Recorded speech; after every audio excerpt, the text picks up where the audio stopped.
делаем эти видео, чтобы мама нас правильно сюда приезжает.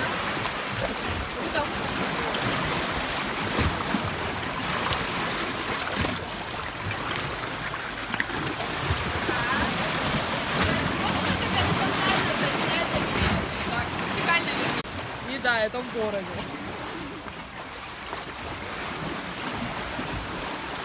Мы это никому не рассказываем.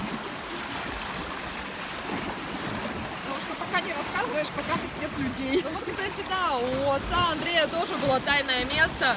Короче, на озере Белё там был какой-то такой полуостров, на который можно было там по тоненькой тропиночке на велосипеде, короче, проехать раньше.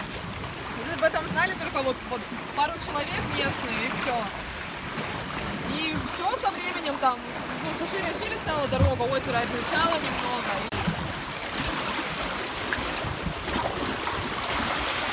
Да. Там еще один такой есть. Сейчас покажу.